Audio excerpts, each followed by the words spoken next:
I'm that fifth cat you probably can't afford to keep, Sarah Fong.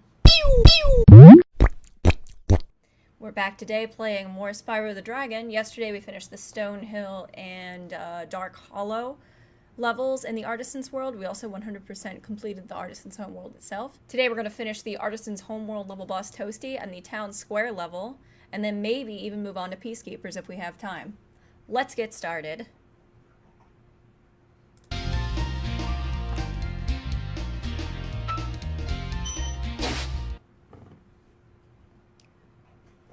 Just to clarify, that wasn't a fart. My chair is just really squeaky today.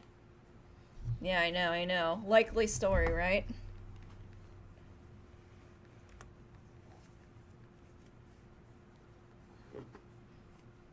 Roll up sleeves a bit. Oh shit, when's the last time I saved? I did finish this world, didn't I? Ah, yeah. Alright, we just need to head home. I mustn't have saved back in the home world yesterday. That's an easy enough fix, though. I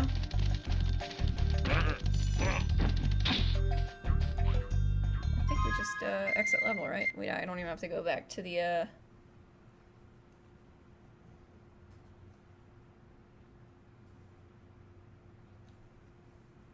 don't know if you guys can see this, but my green screen is weirdly goofy today.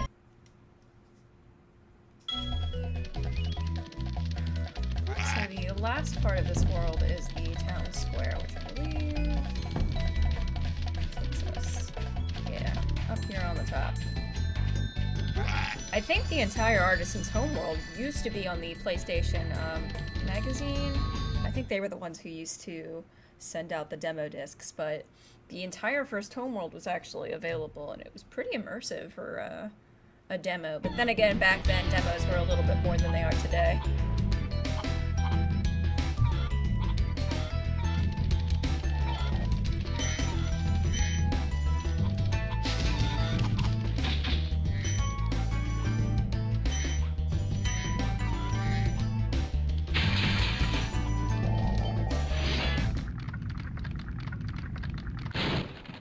Welcome to Town Square, Spyro. Begin exploring by gliding to that area with the bulls. Use the L2 and R2 buttons to get a good look.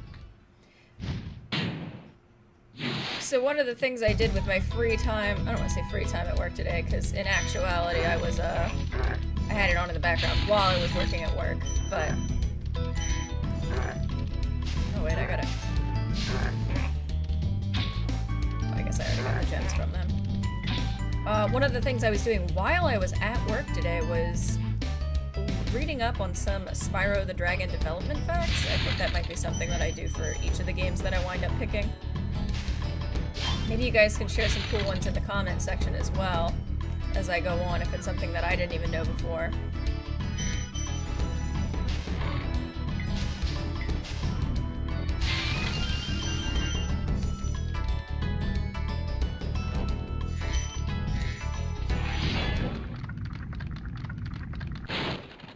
Thanks, Spyro. I had the worst itch on the tip of my wing. Oh, did you know that you get your longest glides by pressing X at the very top of your jump? See, this is what I was talking about yesterday, where they tell you what you need to know before you actually do it.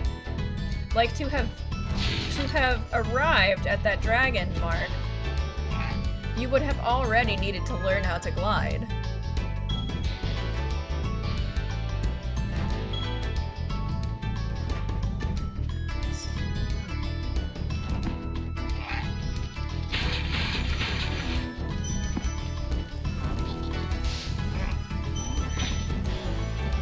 That iconic egg.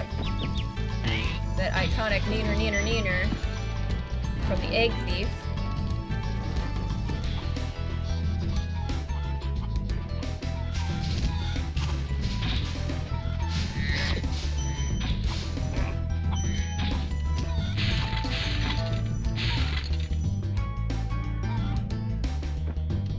I'm so intimately familiar with all of these tracks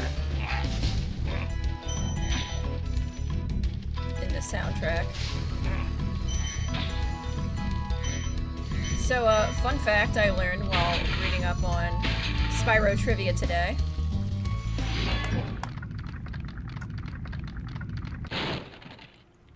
Spyro, did you see a man dressed in blue running around here? He's a thief, and he's stolen a dragon egg. You've got to track him down and get that egg. Run! Run! I'm getting a little winded.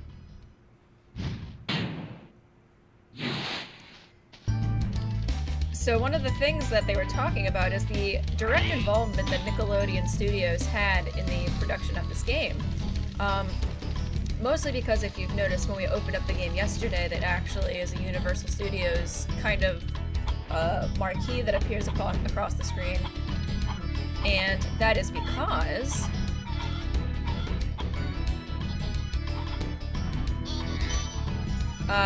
Nickelodeon falls directly underneath an umbrella of Universal Studios, and because of that, things like voice actors, for example, the guy who did the voice of Crash Bandicoot, and also Tom Kenny, famous for his voicing of SpongeBob SquarePants, did the voice of Spyro in Ripto's Rage and Year of the Dragon, and I believe one more after that even. And the reason I actually bring this up, because I think most people actually know that, is because it wasn't just voice acting, it actually was also musical production. And something I always noticed as a kid, and didn't remember, I don't know, is that a word? I guess just remember, was that one of the musical tracks in the, I believe it's Magic Crafters world, the third home world.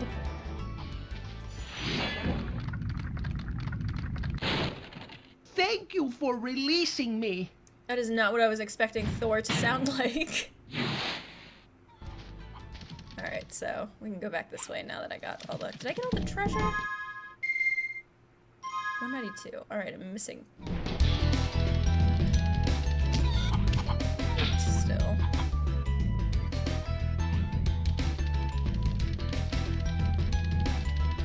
Anyway, the musical production of Spyro the Dragon is also credited to a Nickelodeon producer. And you may recognize the level from the Magic Crafters world as being from the Amanda Show. And I know that I definitely did. Where did he go? When I was a kid, I was always like, this sounds really familiar. And this was before the age of readily available information on the internet, at least something like that. And I always just kind of like thought about it, but not too much because I was a kid. And then when I was reading about the factoids today, they brought it up and I was like, oh yeah, that's right, I totally did remember that. And it's because it was the same musical producer and he used the same track. Really? I didn't get him that time. Fascinating.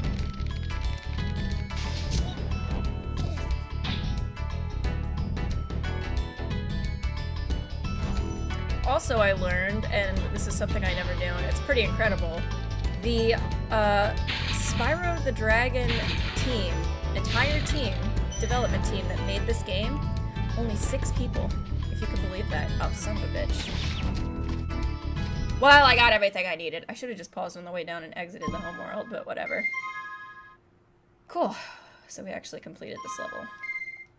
You know what? I want that triumphant exit, so I'm gonna go to the end of the world. And the 6 of the home worlds in Spyro the Dragon were meant to be based on, in some way, the 6 developer team that helped come up with the first game. And all of the programming in this original Spyro was completely hand-coded, not based on any previous framework or engine, I suppose, is what that fact meant to say. I guess there was like no Unreal Engine this was based on. Okay. So we completed the last of our homeworlds here. The flights I think I'm gonna go back and do as a separate episode. I am so bad at them. Just wanna save in the homeworld really quick.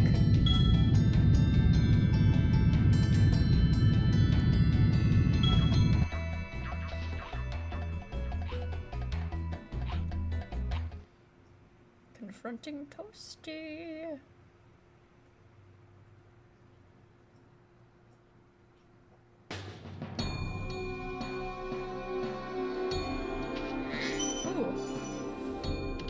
Put myself on the edge there.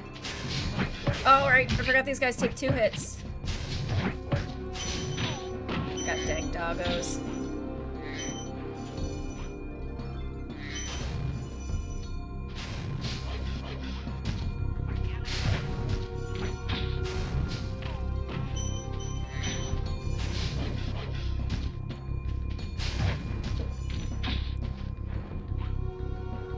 Such menacing music, but then it kind of goes into that Spyro the Dragon crescendo at the end, which is nice.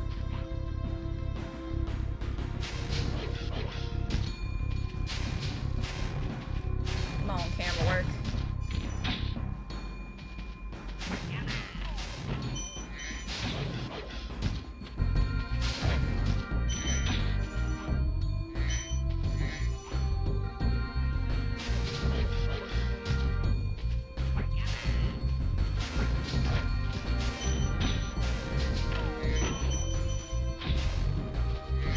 Apparently Spyro's original name is also supposed to be Pete, like Pete the Dragon. But I'll tell you what, I really like his iconic name. I'm glad his name wasn't Pete.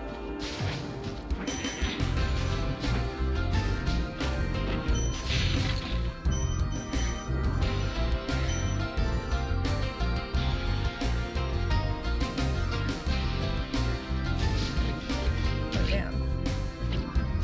30 chickens around here. I seem to recall there's a guy here who could knock me off the side.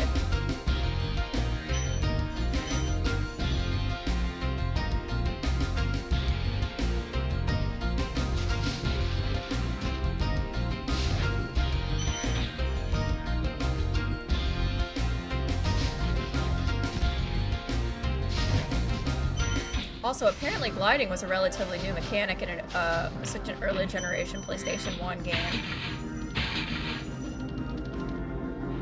As I had kind of stated yesterday based on my own observation, platformers were largely linear with the exception of other titles like Super Mario 64, which had come out 2 years earlier.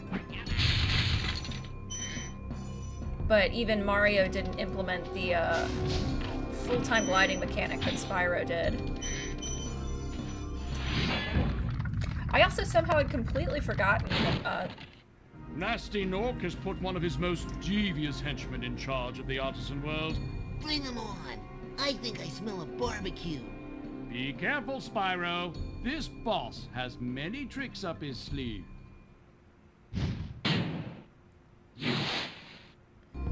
I somehow had completely forgotten what I was gonna say.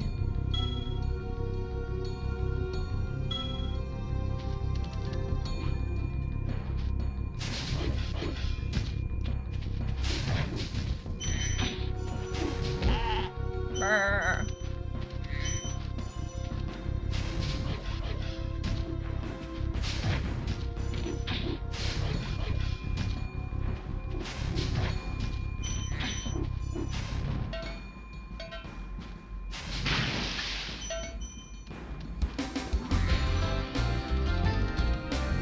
Ooh, Black Betty, burn some lambs.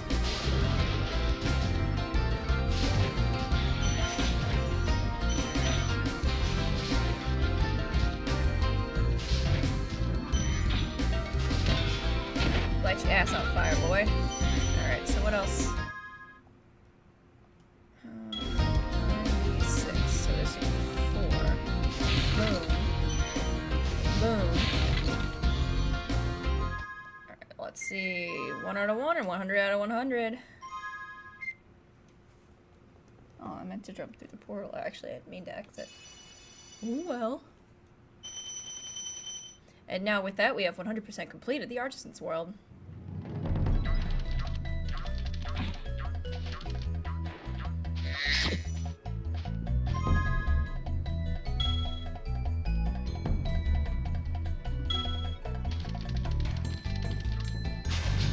Excuse me. I had Popeye's chicken today and it like made me super gassy, so I got the burps.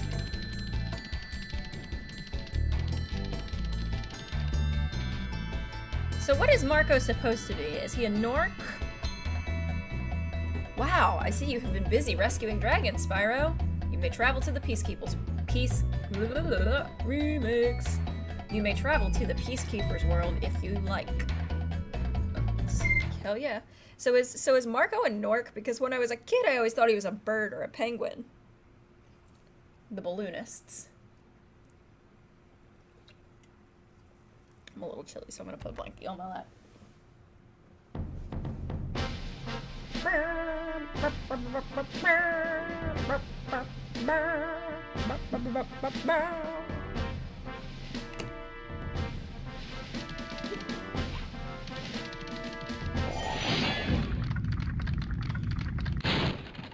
Welcome to Peacekeepers, Spyro.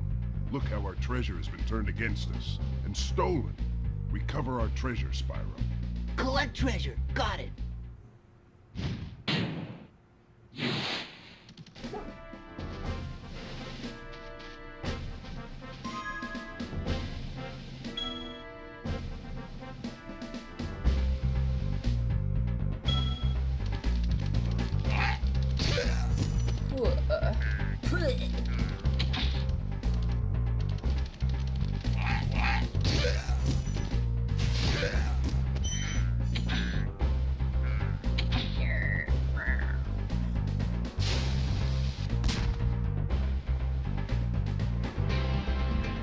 Something I can blow up here. Maybe it's with one of these.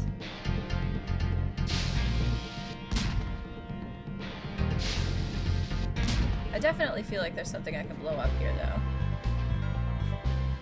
I thought it was just like rock formation, but maybe I'm mistaken.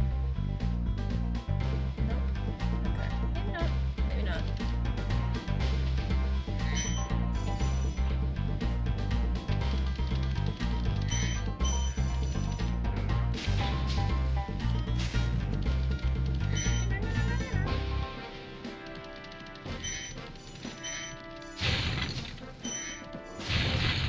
So I guess because I was really bad at games when I was a kid, I was like really blown away. Oh shit! Hey! What is this?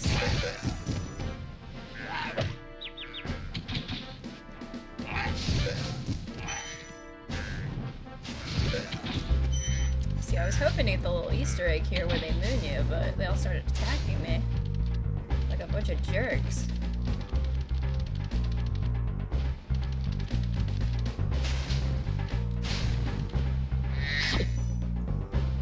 Today you dine like a king, Sparks. We just have to murder wildlife. Alright, so put this around here. So, yeah, I think they ran away. Yeah, okay. I thought this was the funniest thing when I was like 10 years old. Look at that 2D donk.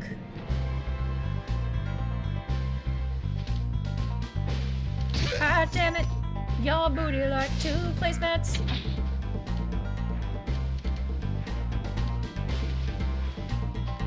Can I hit you? I'm just gonna keep going around in circles, apparently. I mean, why resort to violence when you can just show people your ass?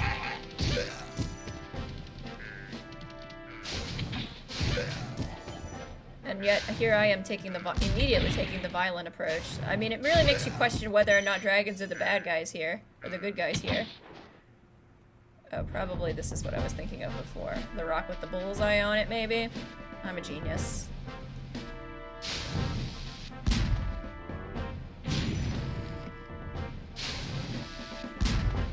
one hit.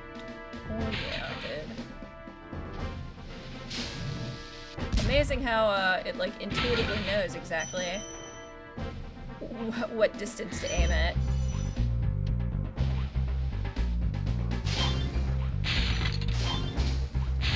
Alrighty.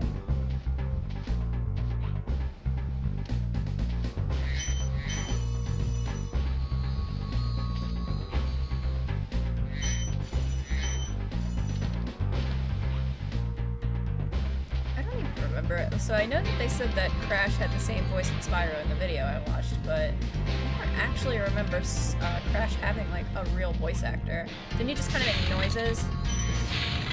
Not that that isn't voice acting, it's just I'm trying to remember if he talked at all, and I don't think he did. At least not in the first game.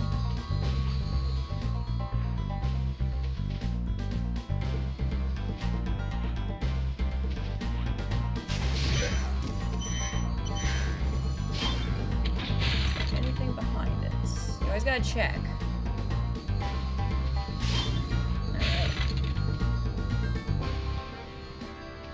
I really wish you didn't have to do the flights to 100% the game. I wish they were optional. They're my least favorite part. I know for some people it's like their favorite part, but I'm just so not good at them. He didn't even try.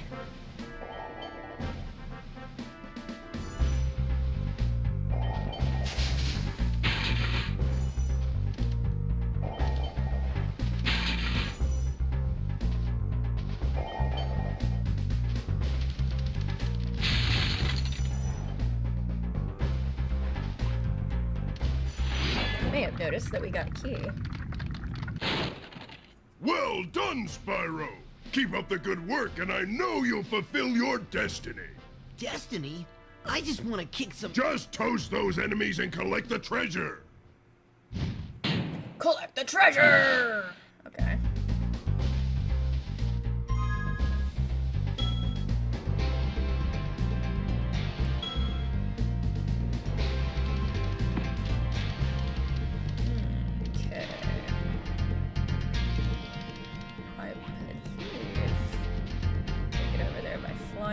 From this point. There we go.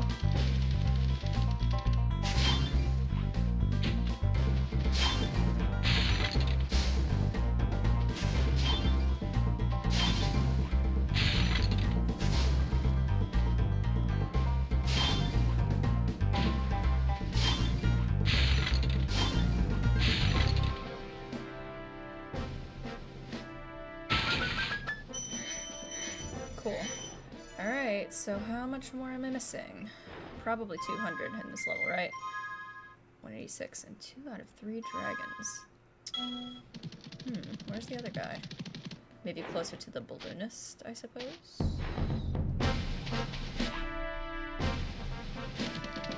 Let's find out. I didn't take some of these side paths too, so they could be down here. Like, I think the ice cavern level. There's like an outlet down there, I didn't check, and oh yeah, totally somewhere by the balloonist over here too.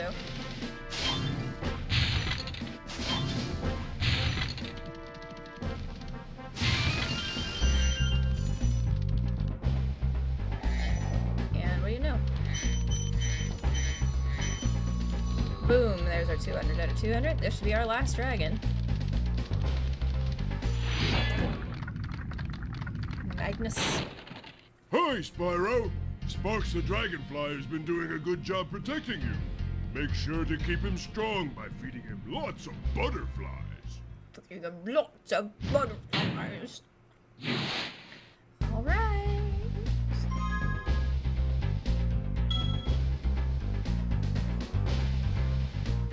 There. Okay.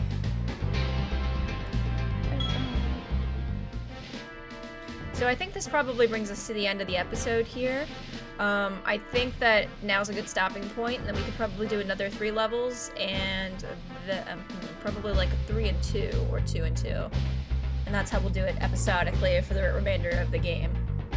So until next time, I'm Sarah Fong, and I'll see you guys later!